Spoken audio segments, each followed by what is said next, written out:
Welcome to the We Build Academy podcast. If you are thinking about building your dream home, you have come to the right place. We try to demystify the home building process to help you to build your dream home. Now introducing your host, Ryan Watt. Hi, welcome to We Build Academy. This week we're going to be talking to Alan Budden, who is an architect, lecturer, and also has co-authored a guide for the NHBC Foundation on the importance of form has on the energy use of new build homes. So in this week's episode, we're going to be talking about Passivhaus and Passivhaus Plus, and why would you actually consider Passivhaus Plus? And also we'll be talking about how the form and function of a new building has on the energy consumption, and how by implementing decent sort of practices early on can really help you achieve Passivhaus later on. So if that's something of interest to you, let's get started. My name's Alan Budden. Run a company called Eco Design Consultants. We're a chartered architectural practice, RIBA registered. We specialise in low energy buildings, particularly housing. We've specialised in Passivhaus now for the last 8 years, I suppose. So we do a lot of work which is either new build Passivhaus or refurbishments to Passivhaus standard, or even just using the Passivhaus principles to help improve people's houses as far as they can afford, really. And also now looking at the Eurofit, which is kind of a stage-by-stage retrofit, which is quite exciting. Yeah, that's. So, I mean, how did you get in? How did you get into architecture? Is it from an early stage, or is it early passion? What was your sort of main motivation? Yeah, I think I've always liked buildings and sort of design and technology of buildings. I started off technical. Rather than doing A-levels, I did a BTEC in building studies, so very technical basis. Then went off to university and had to sort of just learn some of that stuff because we're trying to free up the design. I was like, well, the staircase doesn't work. So it was very, very difficult at that first few years. So it's very much, to me, it's about society and helping people and changing lives and the bigger picture really of architecture, and with the environmental issues that come through that, again, very much fit in with that, about sort of how we can make everyone's life happier and healthier and better.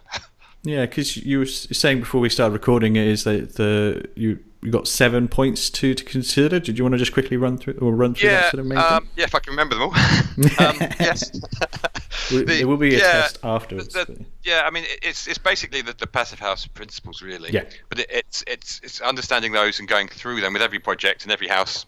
So that the first issue really is shape. One of the things that we've done is worked with the NHBC Foundation and developed a booklet with them on shape and form, which basically highlights some of these issues. So you look, basically, the surface area of a building loses heat. And so the more volume you've got inside the house or the building compared to the surface area, the better. So if you can reduce the surface area, you're reducing heat loss. It's pure physics. So that's probably our main, one of the main things that we look at. So it doesn't need to be a boring box. You can do things with the facades, different materials and other things to do that. But you can, if you can keep that shape simple, you're going to get a much cheaper to build, more efficient, healthier, more comfortable building. So that's and building regulations doesn't do that. Building regulations kind of encourages you to make it a weird shape, which is a problem. No, that's the thing is they do take consideration cold bridges, but they don't really have a huge amount of sort of guidance on that sort of thing. So in fact, it doesn't even. It almost encourages you not to, because it takes a nominal house value. So if it's a horseshoe shapes, which would be terrible surface area, it takes that as the base model and compares it against that. So it doesn't take the shape into account at all, which is wrong.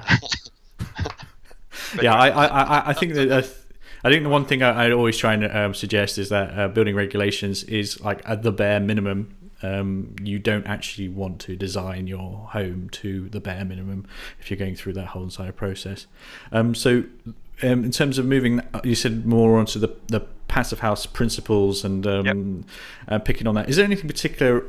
I mean, I'm finding it as quite a common thread. A lot of architects love Passivhaus. Is there any particular reason you also have a sort of particular passion going through that? I think it's because it works.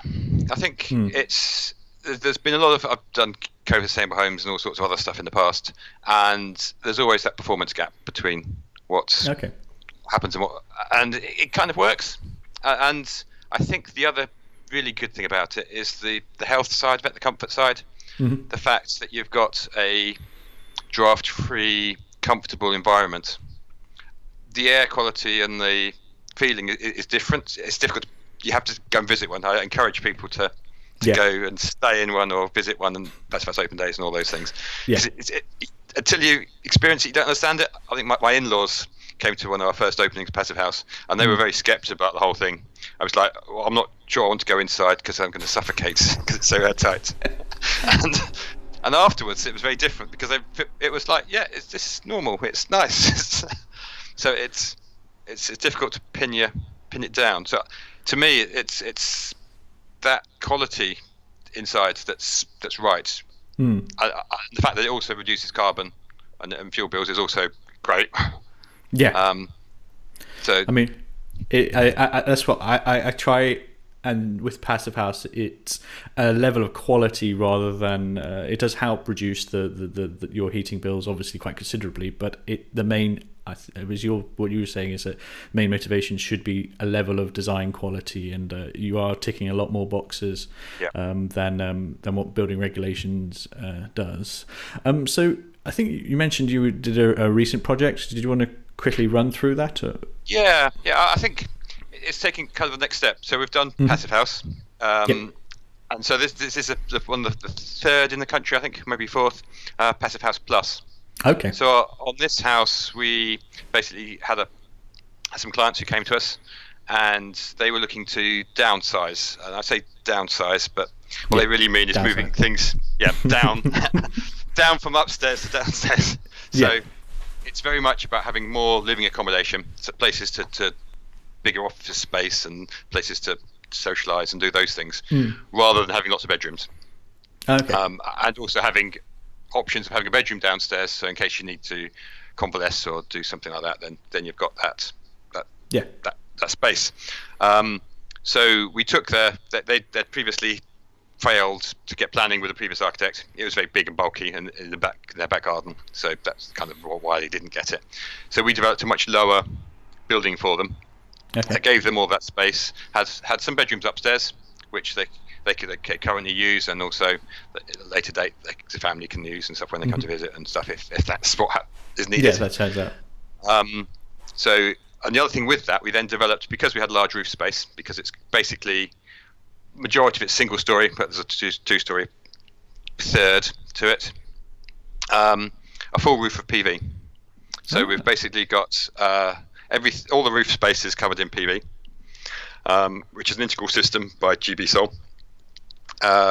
We actually had to reduce it down slightly because the local network operator district network operator wouldn't allow us to have that much power, so we were limited down to 25 kilowatt peak. Oh, right. So which is ridiculously large. It is. In fact, we were very nearly getting to Passivhaus Premium. Okay. Which we may still get there on it. Yeah, sorry, to put that in perspective, just in case people don't understand, like 28 peak, a normal sort of large, medium-sized PV array would probably be 8 to 4 is the sort of average. So to 28 is quite a considerable jump. 25, sorry, yeah. Yeah, so it's a large array. So they were producing a lot of electricity, most of that being exported. Some of that they are using, they've bought themselves Tesla, so they're using that now basically for free. Yeah. And as the rest of the heating and all the other things are basically for free as well. And it's producing them an income as well, so they're quite happy on that basis. Do you want me to explain quickly Passivhaus Plus and Premium? Yeah, because to be honest, it's a relatively, as you say, there's only a few buildings in the country doing it, and it would be nice to know what the difference is and why would you choose one or the other. Yeah. I mean, basically, Passivhaus Plus and Premium have been developed because of the European need to do near zero energy buildings, and Passivhaus is a very good way of doing that by reducing the demand in the first place. But then you also need to look at the rest of the usage, so the small power, the TVs, the heating, and all those other stuff. So that needs to be taken into consideration. So by adding an amount of renewables, that then allows that to happen, and that the Passivhaus Trust, Passive Institute rather, have looked at the footprints of the buildings and how that can be used to give a good rate, a good proportion of renewables. So it's relating to the footprint. So if you've got a very tall building, they don't want to necessarily penalise that. Okay. Because it's got a good form factor and it's got other things. So it's balancing those things off. So they've set up a rate for each country on a renewable percentage energy renewables for each country and different technologies, so that you can use that to work out how far you go. And so basically, the more PV you add, so you go to a certain stage, you get to plus, and then if you add more, you get to premium. Okay. And then what you can do, if you're limited like we were, you can buy shares in wind turbines and things off-site to help get to the premium, which we're currently looking at with our client to see whether it's worth doing that for the final piece. Is that the equivalent of the ROC certificates, renewable obligation certificates, but that's more commercial, I think, if I'm in the back of my mind. If it's been a while since I looked at it. I didn't know if there was an equivalent for domestic yet. Not yet. To be honest, quite how that's going to work out, we don't know in the UK. Yeah. But it basically needs to be a certificate in a new renewable source that no one else has got ownership of. So it's the only a new thing. Yeah, because double counting. Yeah, I mean, I think that's a really good option if that's starting to come into to play. Really, I mean, if that's people are starting to go down that route, because I think it hasn't really been thought through. I mean, particularly as you probably remember, as those micro generation wind turbines that never really produce anything, and it was just a waste of money. And it'd be nice for people to spend their money in appropriate places if they want to spend it. Yeah. So did your clients come to you to talk to you to get the added Passivhaus one beforehand, or did you have to advise them what would be the best one for that particular project? No, we started off with Passivhaus. Okay. And then we looked at the roof structure and we saw like there's a lot of space there, and the client was a retired quantity surveyor, so he's very much into the numbers. So he basically took the figures. He looked at to see how much he could generate, how much it was going to cost, and the fact that by doing the whole roof meant that you weren't spending money on the roof covering was great. So he could take that off. Yeah. And so for him, the numbers worked. So it's kind of, yes, let's do it. Yeah. I think there's a real move, I think, now that to a real independence in terms of energy, that we can have houses that are zero bills, not off grid, because grid's always good to keep it there, but having real energy autonomy. So what heat source did they use on that in the end? Sorry, I don't know if you mentioned it. No, we went for an air source heat pump. Okay. A very small one, just to provide the hot water and a little bit of heat. It makes sense if you've got the PV there, you can use it directly. Yeah. Yeah. Yeah, I mean, I find if you use gas on like very high insulated buildings, you actually, depending on your gas supplier, sometimes they charge you, your meter charge is more than what you're actually using. So you actually still get a quite high energy bill. But PV seems. So have they actually moved in now then and gone through the whole process, or is it still? When you said they were quite happy, it implied that they're pretty much being in there. Have you done any sort of post occupancy evaluations or anything like that yet? No, they moved in just after Christmas last year. Okay. So they've been in a while now. They're very happy. I think they just early on last summer they were a little bit twitchy about it being hot. Okay. And I think they've changed and tweaked a few things, so that they're now happy. Last October, I think was the first time they put the heating on. I think I haven't spoken to them to see how they've got on with the last cold spell, but I think they've been away. So yeah, that might be a good. So it'd be interesting to see. So is there any particular lessons you learned from doing? I mean, that was your first plus, but is there any particular takeaways, or is it literally a progressive step from passive? It's a fairly progressive step. I mean, it's just basically adding renewables, so it's relatively simple. I do think I'd like to do a bit of more research in terms of the PV on the roof and how that may be increasing the temperature internally. because obviously as the PV heats up, that produces heat. So, and whether the ventilation underneath is working as well as it should in terms of the air coming up and out. So I think there'll be some interesting things there to see how that maybe influenced some of the slight overheating issues that it had. And then the other bit I think I'd like to progress further is like the battery technologies and so forth that really seem to be really exciting, the way how that's probably going to be cheaper to do PV and battery than it is to buying it off the grid. I think I was always shocked when I looked at how much you actually export from a house without, you have all this lovely PV, but you're not actually using most of it because you're not at home when you generate the PV, generate the electricity. So you're still buying back quite expensive electricity. It's fine and commercial because you're there at the time, but it's for homes. It's these new batteries coming through. I mean, I know they've been on the market for a while, but Tesla is, making it relatively affordable. I know there's other batteries on the market as well. But okay, is there anything else particular on that particular project that would be quite useful to? Yeah, on the batteries on that one, because of the 24 kilowatt peak PV, we ended up with 3-phase coming into the building. That then made the batteries very difficult. Because ideally you'd want to have one. Tesla currently saying you'd have to have 3 battery packs, which obviously isn't what you want to do. No. But I believe they are looking at that, and there's going to be one that will work with a 3-phase in the future.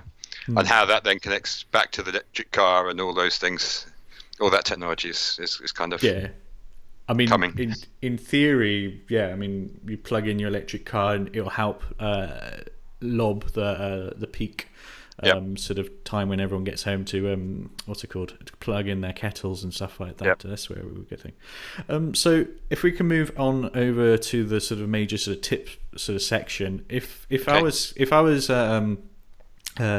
someone who's interested in doing Passivhaus Plus or even the largest one, what would be my sort of major roadblock to doing it? Is there any sort of common one that you can foresee, or is it is there something I need to buy into at the beginning?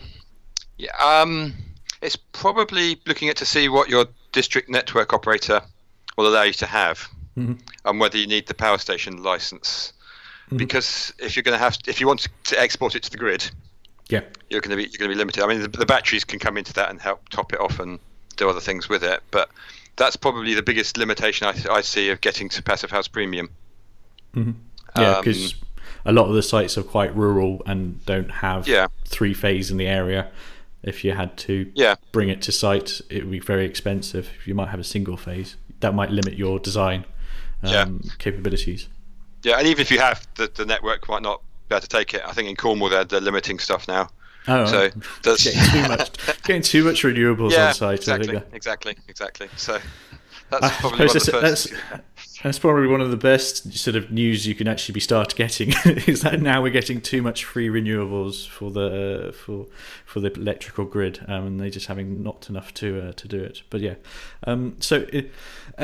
is there one sort of major tip that you'd like to reiterate about I think you talked about the seven points in your original document you put together, and this particular process you just talked about. Is there one particular thing you'd recommend? Compact shape is number one, and then good levels of insulation. So it's your sleeping bag, and duvet over the building, but without the metal zip. So it's about the cold bridges, not having cold bridges. Is there like I know people don't want to live in like a box, but you see some quite nice houses with sort of external architectural details to make it not look like a box. I don't know if you've explored any sort of, I don't say bolt-on things, so like a nice veranda, but even that's not heated or like a boot room, but externally it doesn't look as much of just a square box. But I don't know. No, we have. To be honest, I'll send you a link later to the HBC Foundation document, which people can download for free, which goes through a lot of those things. So we've looked at how much extra putting a bay window on reduces your fuel, how much doing a stagger in a number of houses, and all those things, how that affects it. So we've looked at those things, which is quite interesting, and also put diagrams and things how you can look at different facades and pictures of materials and things just to make it look less bland. I think when people, the way she can do it, so it can still look good. Yeah, because people don't like when you see a square box, it's usually a bit scared of the sort of council old sort of houses sort of look feel to it, but it's completely different, as you probably say, that you can hide things, make things a little bit better. Yeah. So yeah, it's not. The old council houses like that were great, though. Yeah, I know. That's the thing. A lot of them are still standing. I mean, a lot of the houses and so forth. a lot of the buildings we produce now are got nothing to do, nothing on them. But unfortunately, hence why we're doing trying to help people understand there are better options out there. So sort of closing off now at the moment. So we've talked about that. You what would be the best way for? You're going to send me a link to that document you referred to. But I mean, if someone was interested in doing passive house or any other type of sort of architectural details, what would be the best way to contact you? Probably the best way is to go onto our website, which is ecodesignconsultants.co.uk. Okay. Or give us a call. I mean, we're always happy to chat through projects with people. Our phone number is 01908 363 490. Like I say, we're happy to talk to anyone, to be honest, and help them. Even if we don't end up with a project with them, we're still I very passionate about it. And so just to double clarify, your sort of main expertise is you work from middle to high end sort of homes, anything to do with any low energy homes as well. Yep. And that sort of level of sort of services that you typically provide. So yeah. Okay. I mean, the other end, we probably go down to extensions sort of from 75,000 at the minimum. So we looked at whole house retrofits and extensions and bits as well. So it's the lower end a little bit. Yeah, it's making sure that everyone understands where people's skills lie, if that makes sense. It's always good. I think that's one of the hardest things for people to understand, is that different architects are very good at different things, and just making sure that they get on with the right projects. So that'd be great. Thank you very much for your time. Okay, thank you. I hope you enjoyed that episode. If you've got any questions, please feel free to get in contact with me. If you have not yet ordered your WeBuild Academy starter pack, please click on the link below. We've put together a self-build starter pack, and we'll also keep you up to date with all the comings and goings of WeBuild Academy. So thank you very much for your time. Thank you for listening to the WeBuild Academy podcast. Don't forget to click subscribe and check out our website, webuildacademy.com. for more great tools and information to help you build your dream home.